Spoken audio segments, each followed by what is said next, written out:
This is my review on Spider-Man, the 2002 flick. So, Peter Parker at the science lab gets bit by a radioactive spider and gains superpowers of all powers of a spider. And somehow gets six-pack abs. And Norman Osborn does a experiment on himself and suddenly goes wrong, becomes the Green Goblin and drives him mad. He's struggling with two personalities, one being the Green Goblin, one being himself, and the other one's winning. The Green Goblin is.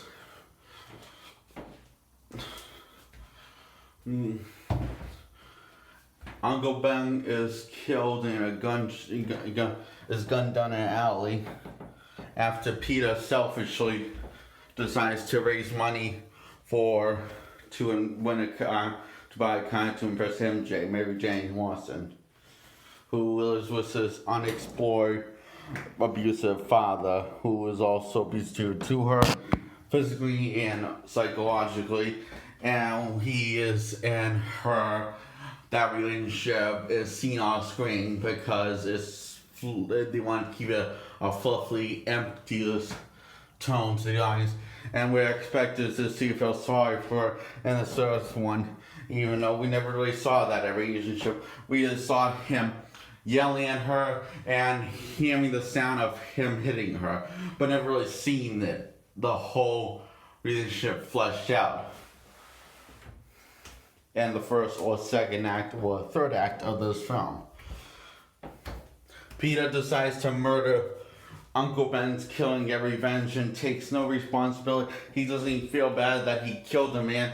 Nor does he learn anything from it. He just cries like a little bitch and feels bad that his Uncle Ben was murdered, not realizing it was his own fault that his Uncle Ben was murdered, because he decides to be unresponsible continuously throughout the three-act structure of the film. And by the third act, he fully embraced Uncle Ben as his father figure, and decides to fight the Green Goblin, and tells the Green Goblin that Norman Osborn was never his father. He wasn't even like a father until Uncle Ben. He was his father. But it was just said by Peter Parker when he says, this is after Uncle Green Goblin has discovered his identity over Thanksgiving and tries to use his Aunt May as leverage. Then he kidnaps Mary Jane Watson, and Spider-Man's faced with a difficult choice to save the innocent lives or the love of his life. So Green Goblin draws both, and Spider-Man doesn't have to make a hard decision, so he saves both. Without nothing going wrong or anything, he just saves both. Which, it does make sense he saves both, but it doesn't make sense, all that hype built up, you didn't have him face any consequences. Nope. And then he's getting brutally beaten down and coughing up blood as the Green Goblin's beating his ass, and then he reveals he's Norman Osborn, but it's really revealed that's the Green Goblin's personality talking, not Norman, until he is mortally wounded by Peter's clumsiness and the Green Goblin's stupidity, and Green Goblin accidentally kills himself because Spider-Man flips over the glider. By then, Peter Parker has fully embraced that his real father was always Ben Parker, Uncle Ben. It's actually a genuinely real emotional moment for Peter. And this is the only time you feel for him, when he actually says, "I had a real father. His name was Ben Parker." And then Green Goblin decides to totally ruin that moment, and they don't let that moment they don't let that moment breathe. There's no moments that breathes. It's not the one you really feel sorry for him, and you really feel for Peter Parker. They don't let that moment breathe. As much as I hate Spider-Man 2, at least they tried to let the moments breathe. Sure, it was ruined by slapstick comedy, but they at least made a attempt for the moment to breathe. The first one, there's none of the moments breathes except, well, the action scenes, and that's makes me feel all generic and forgettable. Except this is worse than that because it's supposed to be a coming of age story for Peter Parker. Peter Parker is supposed to feel like he became a hero by their act, but we don't feel like he learned anything. Yes, we get this epic moments when he fully embraces his identity as Spider-Man. He says, "Who am I? I am Spider-Man." This awesome web shot of him swinging through New York, Manhattan is nice. With this epic theme song playing, and that's the end of the movie. But it's like after Uncle Ben, ever notice? It might be one who got bought because after my uncle had died, Peter finally graduated high school, but he got bit by the spider when he was 15. In this film, when his voice hasn't gone deeper or hit puberty. That's just weird. They could have like made an attempt of aging Spider-Man up. So then, I don't know, give the illusion. I know Peter Parker was in his late 20s at the time. I know he was in his mid or early 20s at the time. I know he was in his, mid or early 20s. But still, you should at least make that attempt of why not having Peter Parker have Spider-Man. I think what they should have done is de-age Spider-Man when he gets older. And have it with having no CGI or anything. Just have it straight up what Maguire looks like. But as he's younger, when he first gets bit by a spider, you make him look more scrawnier, but not too skinny, and make his face look more younger and fuller and youthful looking. That way, it gives an illusion that Spider-Man is still a kid, but we see that off screen. Or you could have got a completely different actor that plays Spider-Man that is a minor who's actually a 15-year-old kid, and that would give and have the Maguire play the Spider-Man after he graduated college. High school, after he graduated high school. And we see him how much he's old and changed. And that would be kind of interesting, doing it that way instead. One of those other ways. Now, this is my review on Spider-Man 2. Oh, boy. So, remember the ending of Spider-Man 1? You have Peter Parker kind of got kissed from Mary Jane. She kind of figured out that she was Spider-Man. That was her memory's been completely wiped clean. She's completely clueless that he is Spider-Man now. But she's now marrying this guy called J. Jonah Jameson's son. Peter's jealous. Peter's trying to get MJ back.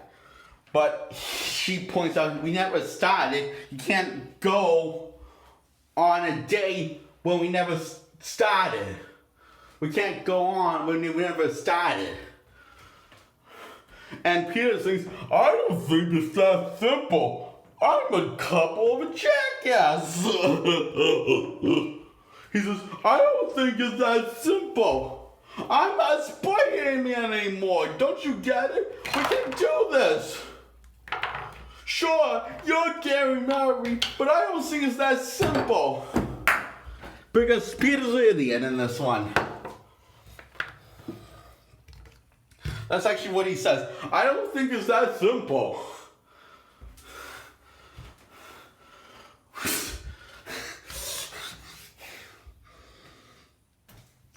Him saying that just makes me want to punch him in the face. And Peter's clearly getting hit on by Mary Jane in the first one. And while she's also hitting on Harry Osborn in the first one, well, she's also hitting on Flash Thompson in the first one, and during his high school runs as Spider-Man, and also late, but she breaks up with Flash Thompson after high school. So she's a slut. Mary Jane's a slut. Kristen Dunst is a slut. I'm okay with that. Peter, if you want to slut in your relationship, be with that girl, you go for it. Who needs a committed woman when you can just have the slut of a lifetime?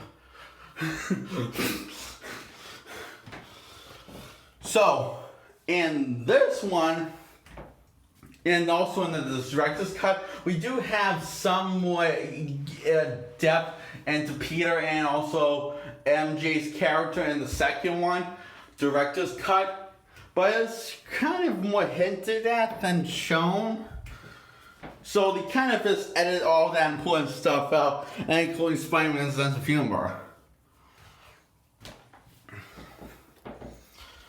I know it sounds confusing, but that's because it is confusing. Although there was this scene I remember of the elevator thing going on and played more for comedic gags, and Spider-Man using his witty banter was the guy in the elevator and him trying to convince Spider-Man that he should use his, be an icon, sell toys, and he just turns it down, Spider-Man. And, well, he now without considering it. Probably because he needs the money because he's kind of broke because J. Jonah Jameson won't pay him enough money to live in his hotel, so he only gets $5 every month, and the landlord is kind of a dickhead and doesn't really show any empathy or connection to the people until the third one.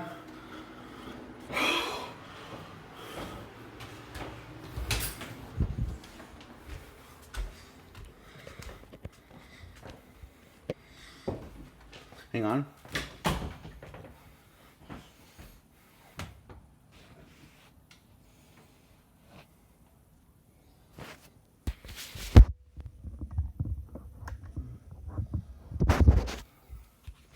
Gotta plug this in.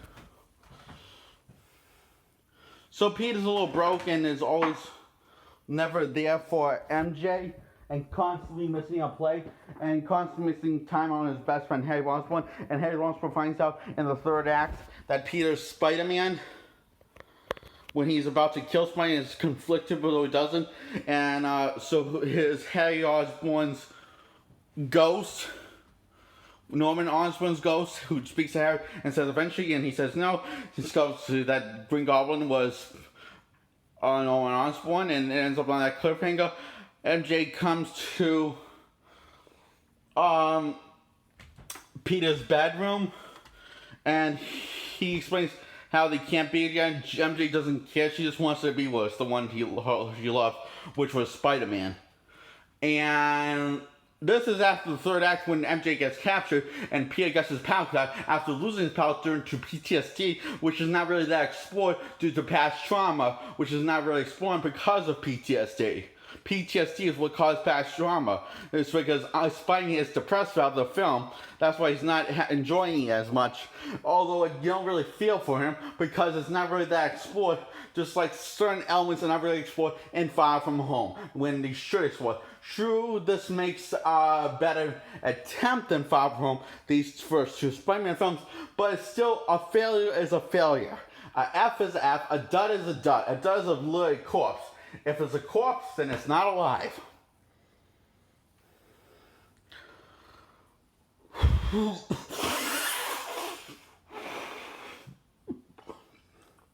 Peter gets powers back due to getting over his trauma, and this in time when his the girlfriend that he's in love with, MJ, who's also still about this time getting married, gets kidnapped by Harry. Gets kidnapped by Dr. Octavius, who takes her as hostage when he was expecting Harry Osborn to kill Peter Parker, who is Spider-Man, who finds out that Peter Parker and Spider-Man are the same thing, so he can't go through with it. Then they have a fight scene, and after fighting on a train scene, they have a fight scene, and well, he's powering this ball of the sun, power of the sun, that has this ball of energy that's the power of the sun, and could wipe out the whole human race, so Spider-Man has to stop it. because Spider-Man's only focused on what's going wrong. Doc's only focused on what's going right, and thinking of doing this for his wife who is dead, who he accidentally killed, Doctor Octopus, because of his mad genius work of this science experiment. That's Peter Parker put a stop to the first time. Now he's going to put a stop to it the second time. Except this time he has some mechanical arms controlling his brain. Peter talks some sense into him, and Peter gets through to Dr. Octavius and brings him back. He gets his father figure back, who is replacing the empty void that Uncle Ben filled in his that filled the void that his Uncle Ben left after he died, which is all Peter's fault. But he didn't take any responsibility for. And doesn't take any responsibility in this one, except he does. He said it was his fault, and he explained where he was and why he did it. Then his mind gets complete and erased. And the third one, because I don't know. The script says so.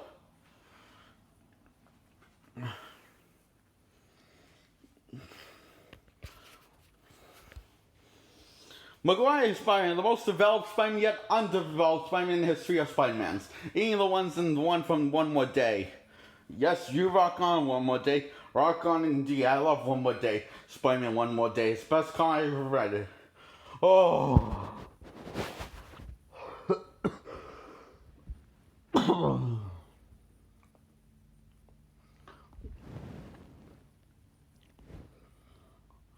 So, yeah.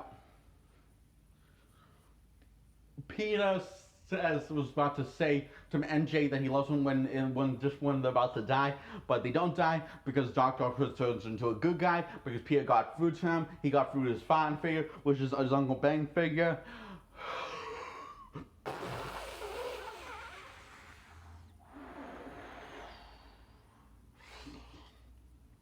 Which this leads to Dr. Octavius Doom, and because the arms aren't waterproof, so it makes so Dr. Octopus electrocutes himself by drawing the sun, which the arms also aren't waterproof, so yeah, he's dead. It's very sad scene to watch, very hard scene to watch.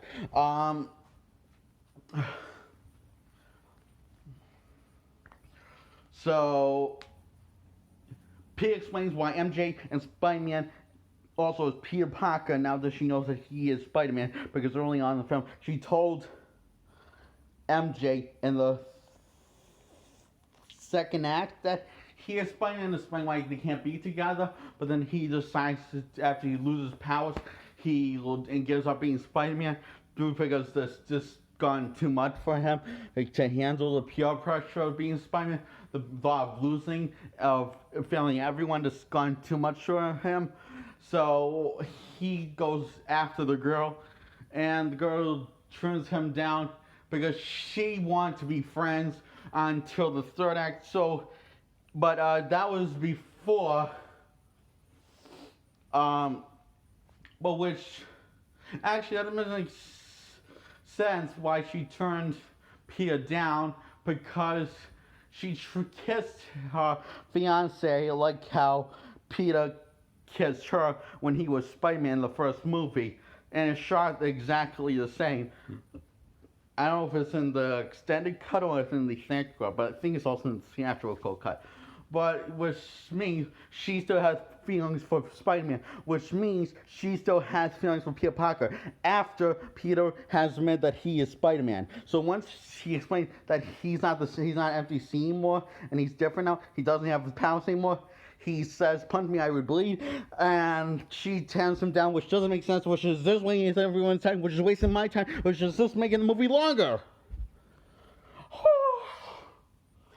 So, the third act, after the Doctor died, Peter Parker explains why they can't be Spider-Man anymore, because he has his powers back, and Spider-Man will always have to be Spider-Man. He's always will be needed. He won't have time for her.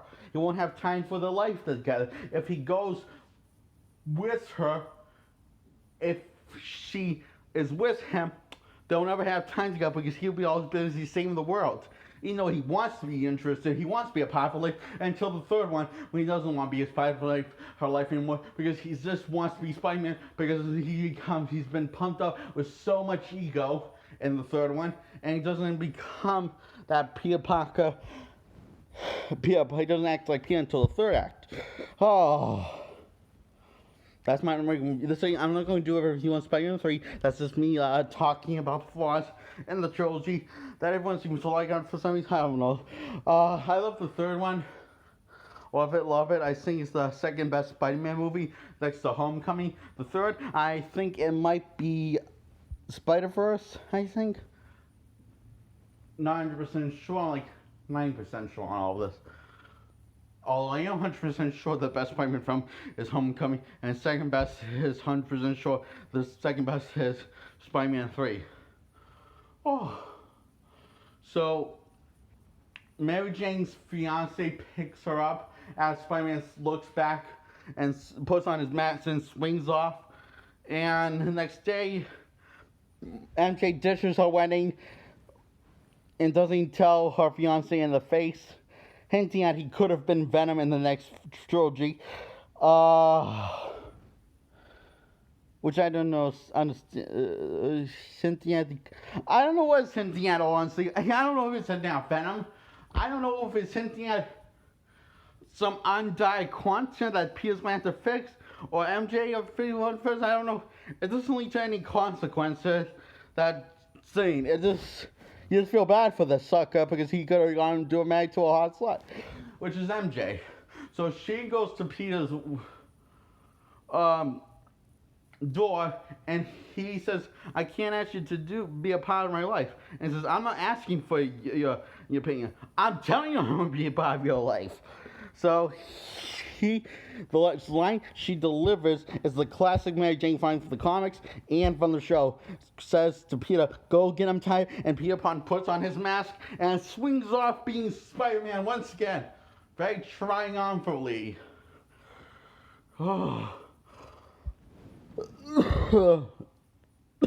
I recommend you don't watch Spider-Man 1 or Spider-Man 2. I recommend you don't watch Spider-Man 2 or Spider-Man 1. I give a thumbs down and a thumbs down for the next one.